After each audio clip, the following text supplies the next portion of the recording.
Good evening. I'm Dr. Greenbrier Almond, and thank you for joining us on our program, Tender Loving Care. Each week on Channel 3, I'm happy to talk about this interface between Christianity and medicine. And tonight, since this is National School Lunch Week, I thought it is appropriate to talk about nutrition in children. It's a very, very important topic as the cognitive, that is the brain power of the child is being developed, as well as the muscles of the child and the ability to run and jump and work hard and of course enjoy life is all dependent upon nutrition. The discussion that I'm engaged in began several weeks ago with the doctors of Central West Virginia when we met over on the campus of West Virginia Wesleyan College for a special meeting, and we had a professor from WVU, a doctor, we had some exercise recreation folks from Stonewall Jackson. We had a grant writer who's seen the completion of a grant down in Greenbrier County for a nutrition exercise program, and the doctors. The doctors gathered and folks interested in this topic, including some students at West Virginia Wesleyan. And very quickly, the topic divided itself into two parts. That is, nutrition is very important, exercise is very important, and our children are in trouble. They're not really getting everything they need. Now, a credit, and I'm not speaking for the school board of Upshur County at this point, but it's a credit to our nutrition program here in the county that we often feed breakfast and lunch to a number of children. We also offer children a snack in the middle of the morning. This began at the high school last year. Is it expanding to other schools? And we're doing a lot. I would say a tremendous amount of nutritional aid to our students. So I'm not speaking for or against our program, but we certainly are working hard to be nutritionally correct here in Upshur County. The other thing that's happening, of course, is that more and more folks are actually on food stamps. That's a program where they are nutritionally at risk, and I believe the number may be 46 million people on it now, a dramatic increase in the last several years as more people qualify as nutritionally at risk. And it is important for the sake of disease prevention and the care of people that they get adequate nutrition. And I'm going to, in the next few minutes, I'd like to talk about some ways that we doctors measure this, how we concern ourselves with this, what we're looking for. And I'm going to take, as I often do when I speak about a medical topic, I'm going to take a lecture, a medical lecture. I recently attended the Prescription for Renewal on Missionary Medicine, a seminar down at the Cove, which is a ministry of the Billy Graham Evangelistic Association. And they invited doctors from literally all over the world, some missionary doctors, various doctors from the United States, including folks like my wife and I who went down to attend this conference. And we were brought up to date on nutrition, some of the terms, some of the ways we measure it. And it's a good outline for a discussion such as this during National School Lunch, or National School Lunch Week. Yeah, School Lunch Week. So it just happens to be that we're in the midst of this week, and so it becomes an important topic for us to do. Let me say, before I get into the lecture itself, what do I see in my practice? Today was a typical day in the office. We had 19 folks that came through, and I would say I only had one child that was nutritionally fit. Some were underweight, some were overweight, some were stunted in height, some were suffering already signs of chronic disease such as childhood diabetes or attention deficit because their iron levels were too low, or there was attention deficit hyperactivity syndrome. Their folate levels were too low, indicating not enough B complex vitamins, not enough dark green vegetables in their diet, and maybe not enough even animal protein in some of the diets. But I had various people in the states of some type of mal. We use the word malnutrition. Mal meaning bad, a medical term. Malevolent, a bad behavior. Anyway, the root of the word comes from bad. So unhealthy weights, unhealthy heights, unhealthy measurements for all but one person today in the office. So it's a major problem. That's a small sample. Doesn't mean anything. We want to sample thousands of people, but we have thousands of people at risk. So I come at this from various angles. First of all, of course, you can divide any problem into acute and chronic. An acute issue would be something that's just going on, just started, and hasn't lasted too long. Maybe it becomes chronic at 3 months, maybe at 6 months, but it's an acute situation for a while.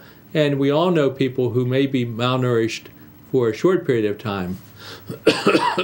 We have people in our county who receive benefits, and they say that the money runs out before the month runs out.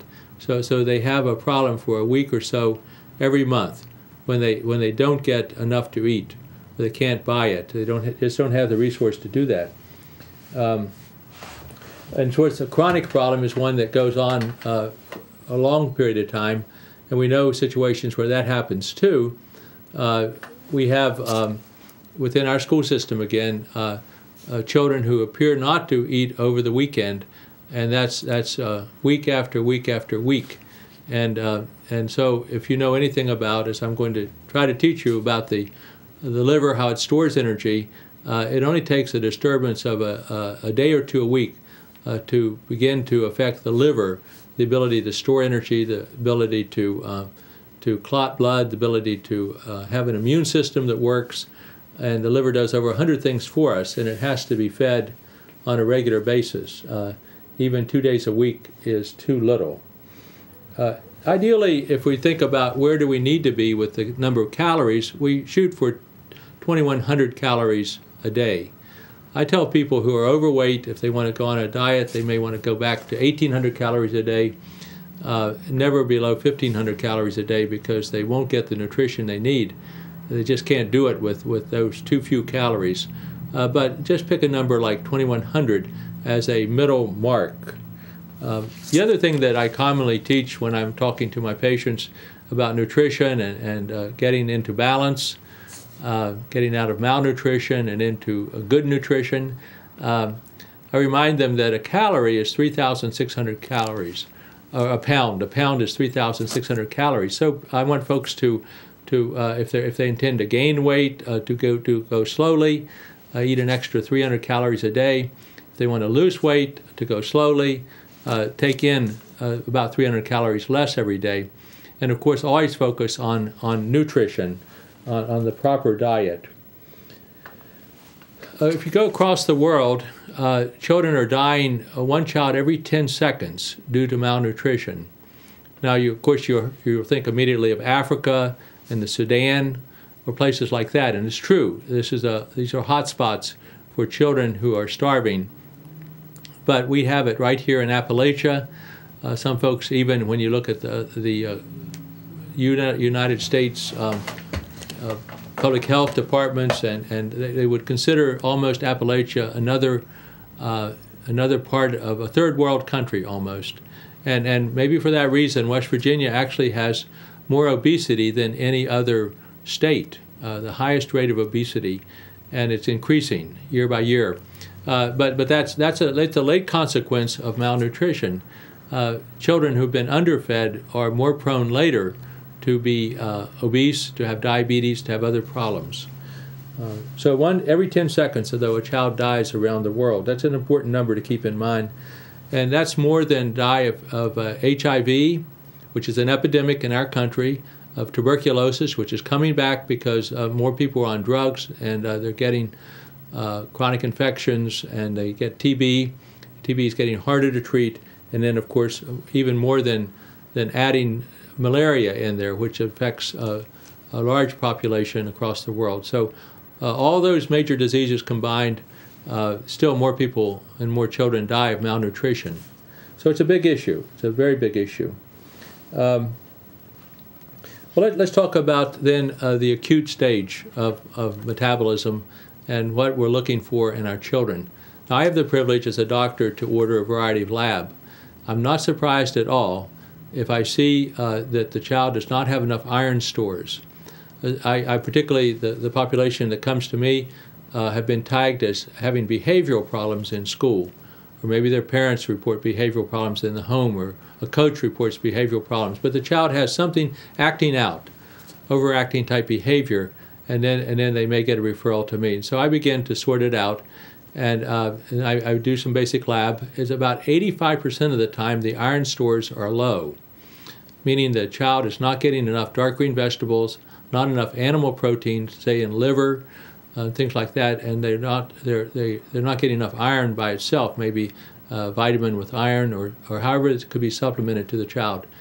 So by correcting that alone, that improves the behavior and improves the grades. I tell children, I tell the parents that we can go from C- to B+ if we just correct the iron stores.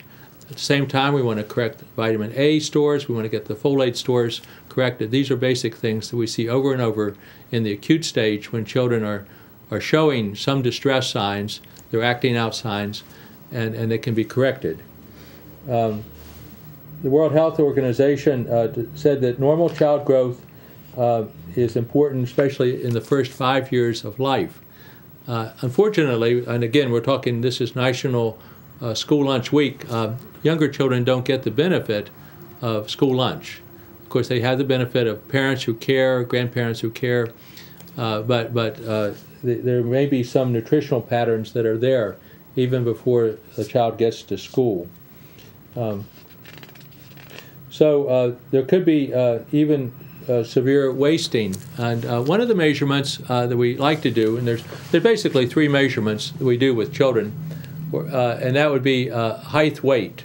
And in my office, I have a nice set of scales right there as we come in the door to the exam room. Across the top, I have a chart.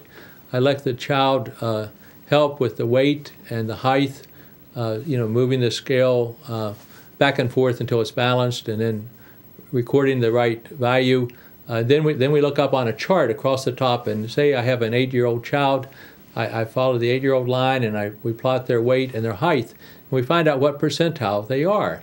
And children, of course, obviously could be 100 percentile. That would be a large child in their class.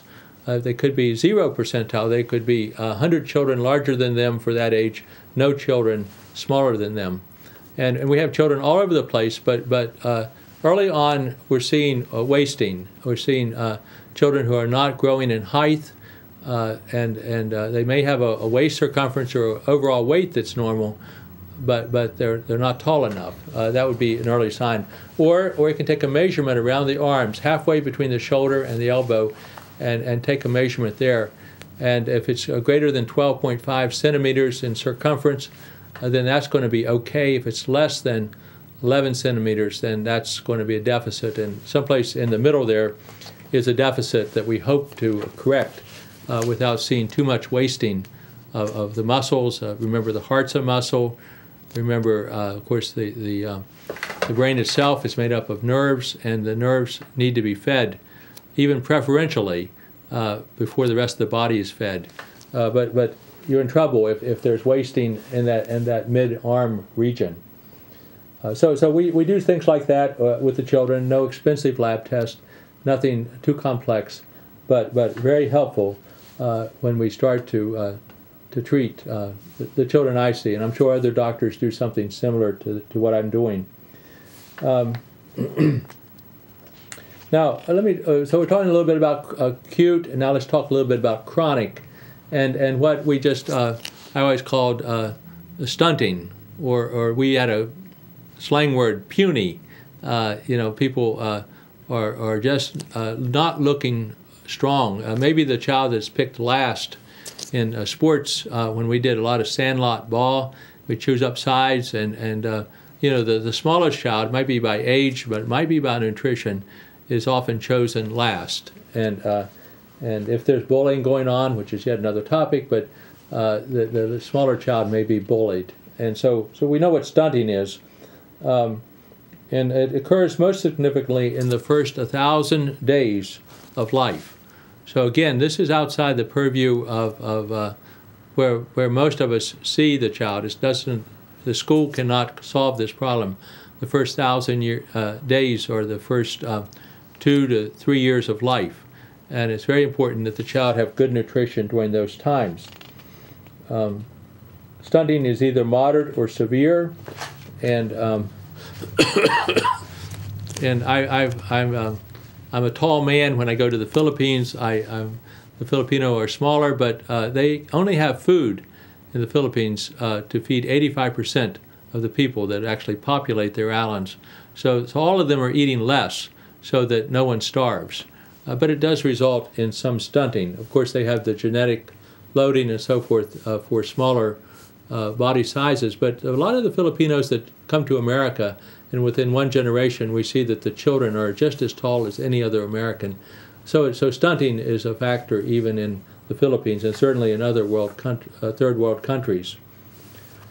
Two terms we want to emphasize when we speak about these children in the chronic phase: marasmus and kwashiorkor. These are things that doctors learn in medical school. Syndromes. Sometimes we see the full-blown syndrome. Often we see some type of mixture of that. But let me just paint that picture for you. The first is the wasting syndrome, the marasmus. As I mentioned, they're reduced in weight or height or both. If you start to check the skin, it's thin, it's dry. There may be redundant skin folds where you might want to see muscles. There's little subcutaneous fat. The hair is brittle. Sometimes it's even falling out. Alopecia, another syndrome I see. Children pulling out their hair, but sometimes their hair is thin and it's just coming out. Watch your child as they take their shower and wash their hair, how much is coming out.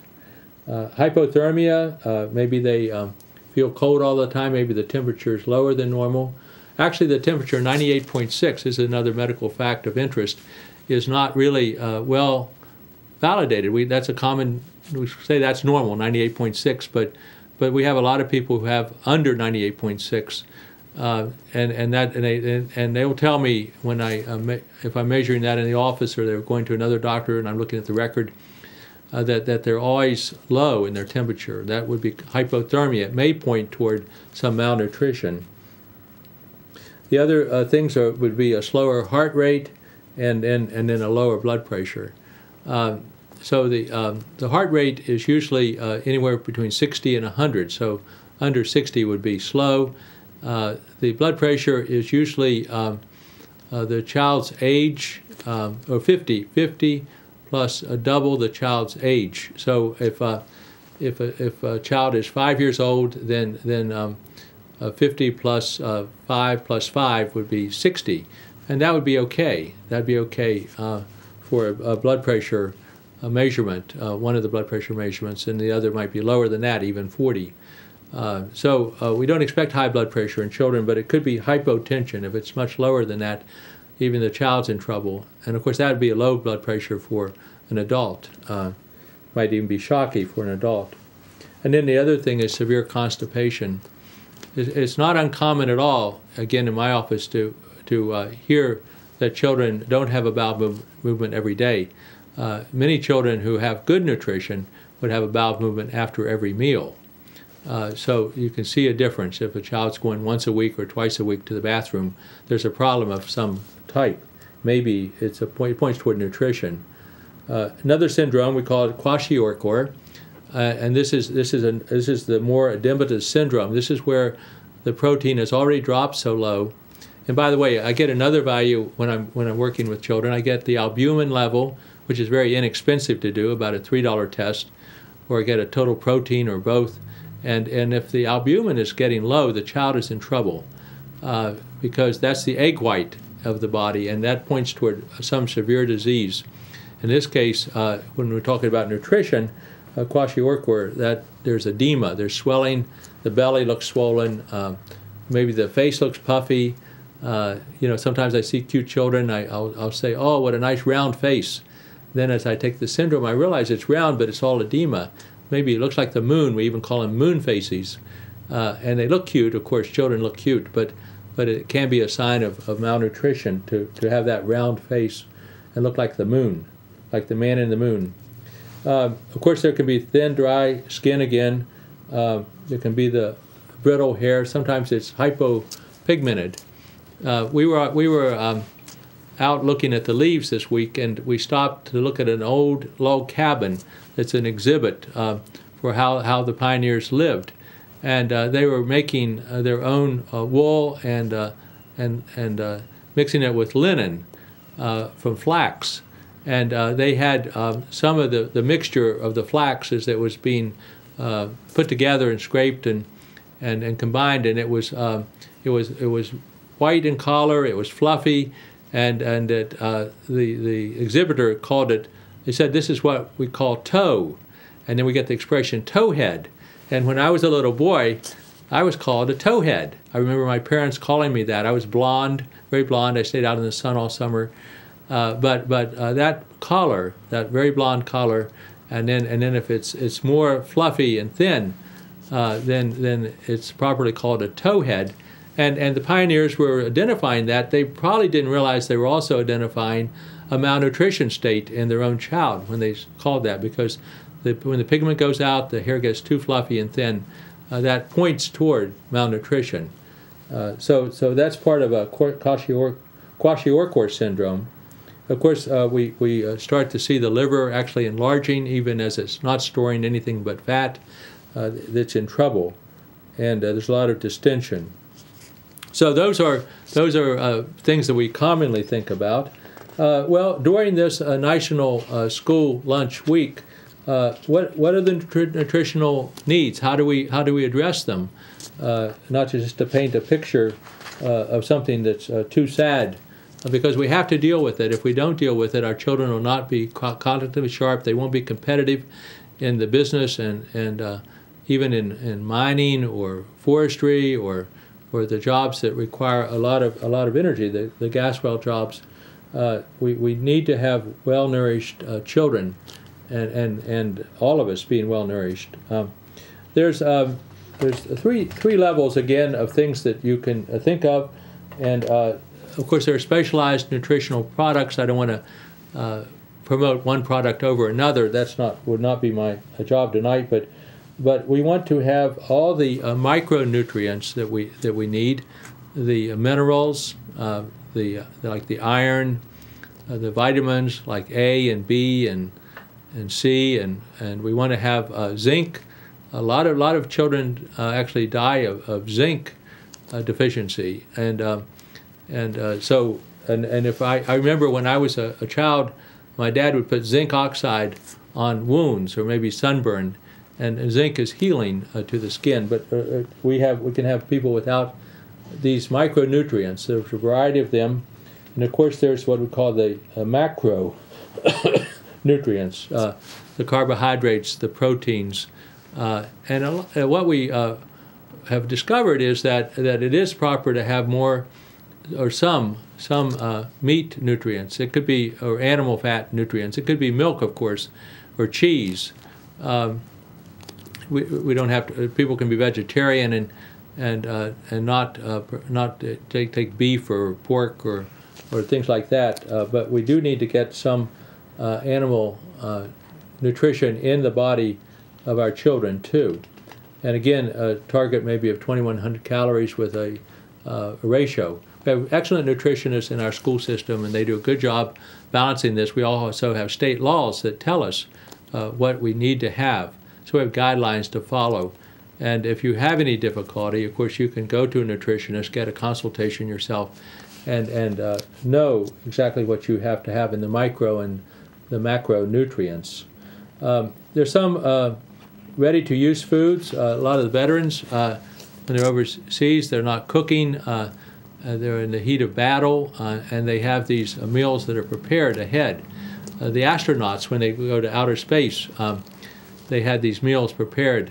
I remember one of our favorites was when we went one time to the Smithsonian Institute, came back with dry strawberries, freeze-dried strawberries that the astronauts were eating in outer space. And it was fascinating. Of course, we have the real strawberry in West Virginia. You can't beat them here in Upshur County. But the freeze-dried strawberry tasted very good.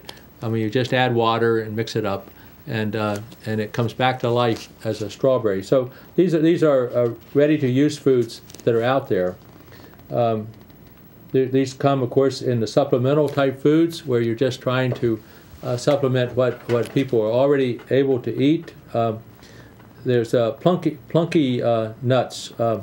It's a peanut product that they use a lot in third world countries that the children like to eat, and it tastes good. If we have peanut allergies, there's reasons not to use things like that. There's also soy-based, like Plunky nuts, and so those are supplements. There's another. I want to close with just talking about another topic that's co-related. I mentioned that if a child's not getting enough nutrition, there might be other things that are also happening, and so dehydration is something that we worry about. And I see this in a different way. I see children who drink a lot of soda pop, a lot of sugary drinks, and we've tried to take those out of the school as much as we can, replace them with juice drinks. But water cannot be beaten, and so high dehydration is an issue, and we all should be taking about 8 glasses of water a day. But anyone who's malnourished in any of the ways that I mentioned before, we have to also consider the possibility of dehydration. I had one patient today who the electrolytes were horrible, and I couldn't explain it, but I believe it is a product of dehydration. And as I talked to the patient, I'm not identifying male or female or age or anything, but I could see that they had an acute illness, probably vomiting, diarrhea. There was reasons for their dehydration, but it happens to other people too. People will tell me they have chronic headaches, and then they take water, and then they feel better. And of course, they're just rehydrating themselves. The cardinal signs, of course, would be thirst. Many of our older people don't even have thirst, and if they're in a nursing home or bedfast, they should have a pitcher of water by the side of their bed, and it should be swallowed, all of it, before the day's up. You know, one way to measure how much water they're getting. But they could have thirst. Maybe they don't have thirst. Their eyes could be sunken. Their pulse could be faint. They might have all sorts of problems that could be benefited with just water alone. So it's a fascinating topic to talk about nutrition. We're going to tackle it here in Upshur County. There will be more meetings with the doctors of Central West Virginia. There's about 100 of us across 6 counties, including Upshur, Lewis, Gilmer, Braxton, Webster, and Nicholas. And we'll be working with West Virginia University. Hopefully you'll see something emerge at the community level as we get our ducks in the row and work out what will be a reasonable plan so that we can in a rural setting where we have an abundance of water, we have abundance of food, we can start to get back to having very healthy children, very healthy adults. Well, until the next time, this is Dr. Greenbrier Allman thanking you for joining us on our program, Tender Loving Care. Special thanks to Channel 3 for this opportunity to come your way each week.